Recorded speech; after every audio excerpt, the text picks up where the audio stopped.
In this video, I want to go ahead and explain the grading system because it is a little bit unusual. So I want to make sure that we're all clear on that. So let me read through this description. In an effort to shift the attention away from grades or points, the result, and onto learning and becoming better writers and students, the process, we will not use a traditional grading system in our course. Instead of receiving points or letter grades on projects, students will receive a note of exceptional, ready, or revise, not ready yet. In all cases, students have the opportunity to revise completed projects if they wish to improve their quality or effectiveness.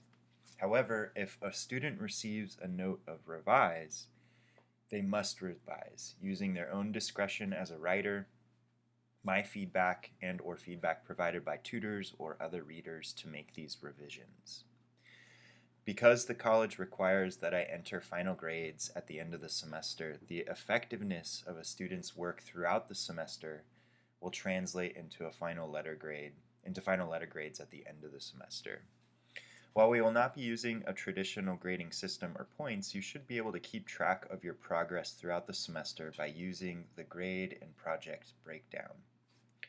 So before I go into the grade and project breakdown, I want to just clarify some of these things up here. So as you'll learn, especially if once you begin to complete the activities for this week in the module, we're trying to shift our attention away from the end result. A lot of times we get fixated on the grade or the points that we're earning on something, and we lose sight of the process we used to get to that point. In other words, we don't really focus on learning, we focus on just getting the end result, right? And that's the way that, at least in the United States, the way that education has kind of trained us to view what school is. It's just a series of grades. And I think that can be a little bit of a detriment, especially if we're really trying to learn something like writing, becoming better writers, because it very much depends on the process. There's so much involved in the process of writing, and that's where we want to shift our attention. And so again, you'll learn as you begin to complete the modules and activities for this week. In week 1, you're going to learn something about something called the growth mindset, right, versus the fixed mindset. And so this is a way that I'm trying to incorporate this into my classes. And I've been doing this for the last few semesters, and each semester I fine-tune it and refine it, but students tend to like this once they get used to it. So what this means, what these 3 notes mean, so we have exceptional, we have ready, and we have revise, not ready yet. If a project if a writing project is exceptional, that really means that it is an exception to the rule. It stands out from the rest. It's very apparent that the student has gone above and beyond the expectations of the project. The work that they put into that project is very obvious, and it's a high quality piece of writing. You can tell the student worked really hard on it, and they met and surpassed all the expectations outlined in the prompt for that. If a student earns a note of ready, what that means is the student they've fulfilled the requirements of the project, they've met the requirements, but there's still some things in there that they can improve on, that they can work on to make their project more effective. And then if a student receives a note of revise, not ready yet, what that means is it's not ready yet. There's something in there that I want the student to pay attention to, something that needs to be addressed, revised, to make sure that we're satisfying the requirements outlined in the prompt for that project, right? So I want to be very clear, this doesn't mean that the writing is bad and it doesn't translate to a grade, if that makes sense, just because a student might have a note or revise on one of their projects. It just means, like I said, I want them to focus on some of the concerns that I'll explain in the feedback. And so a student will need to revise that if they earn a note of revise. Now, if a student has a note of ready, they have the option to revise. So after reading through the feedback, they understand what they can improve upon. and they want to take another shot at it, they can go ahead and do that. And that means that they have the potential then to turn a project that was either needed to be revised or was deemed ready, they could still turn that into an exceptional project, right? So it's possible for everybody to be able to turn a project into an exceptional piece of writing. In some cases, it just might require a little bit of revision, right? And in my feedback, I will always outline what a student needs to do, what the specifics I want them to focus on in the revisions. So you won't be left guessing what you need to do. I'll definitely explain that to you in the feedback, and you'll always have the option to meet with me in virtual office hours through Zoom, or we can communicate through Canvas or email. Okay, so let me go ahead and open up the grade and project breakdown to kind of explain what all this means. And just a note, if you're a little confused by this, don't worry.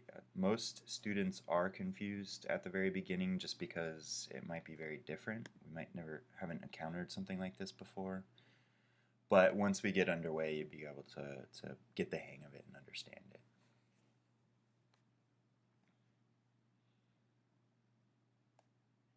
Just wait for this to finish to load. Okay, there we go. So let me make this a little bigger. Okay, so this semester, or I'm sorry, the summer session, we're writing 2 major essay projects, okay? Major essay project 1 and major essay project 2.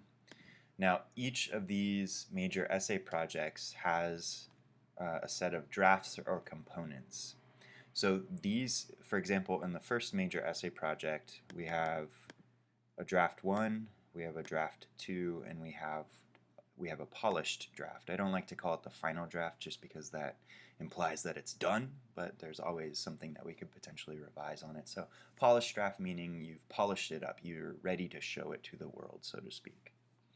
So in order for major essay project 1 to be considered complete, a student will need to submit all 3 of these drafts on time. Okay, so there needs to be a draft 1, there needs to be a draft 2, and there needs to be a polished draft. And then once those 3 drafts are submitted, then that project potentially is considered complete unless it needs to be revised for whatever reason. Okay. Now the same thing for major essay project 2, but because this is a little bit of a bigger essay project, we also have an added component, the annotated bibliography. And I'll explain what that is in greater detail when the time comes for that. But just essentially an annotated bibliography is a way to keep track of our research. And so this major essay project 2 will require a little bit of research. And so this is a way for us to stay on top of that research. But then we still have a draft 1, a draft 2, and a polished draft. Okay, so these 4 components would need to be submitted in order for major essay project 2 to be considered complete. Okay, and that's the note here explains that. Now the minor projects, these are the things that we'll be doing on a more weekly basis. So we have the reading response questions. These are a way for us to get more from the things that we read from our course textbook, Habits of the Creative Mind. And so there are 15 sets of reading response questions, or RRQs as I might abbreviate them. So there are 15 different readings that have reading response questions that will complete throughout the entire summer session. Now we have discussion posts and practice sessions. Usually the practice sessions will be a kind of discussion post, so they're just considered essentially the same thing. We have 10 of those throughout the entire summer session. And usually how it will be split up is we'll have 2 discussion boards per week. So one near the beginning of the week, one near the end of the week, and they'll pertain to the different readings and whatnot that we're completing for that week. Okay. So the grading system, because I know even though we're not working with grades or points in the course itself, I still at the end of the term need to submit final grades. That's just how the college is set up. I don't have a choice in that. So just to help you understand what you would need to complete in order to earn an A, for example, or earn a B, C, etc., I've broken it down here. So in order to earn an A, all major essay projects and minor projects need to be completed. Okay, so they need to be submitted. So everything's submitted for the entire semester. But a student will also need to earn a note of exceptional on at least one major essay project. Okay, so either major essay project 1 or major essay project 2, a student needs to earn an exceptional on at least one of them. And then, of course, there needs to be active participation throughout the entire summer session. Okay, now active participation, it's defined in the syllabus as it's explained there. So you'll need to take a look at that participation policy in the syllabus to understand what that means. But there'll need to be active participation throughout the semester. Now to earn a B, both major essay projects need to be completed and there need to be no unsubmitted revisions. So if, for example, you earned a note or you needed to revise major essay project 1, you would need to submit that revision in order for it to be considered complete. And then no more than one unsubmitted or incomplete minor project. Okay, so whether that's a set of reading response questions or a discussion post / practice session, no more than one unsubmitted or incomplete minor project. And then still we need to have active participation throughout the semester or throughout the summer session.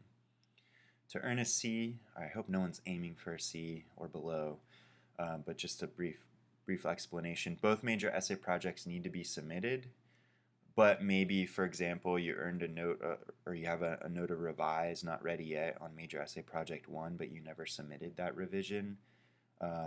That might put you in the C category. No more than 2 unsubmitted or incomplete minor projects, so whether that's the reading response questions or the discussion post / practice sessions, no more than 2 unsubmitted.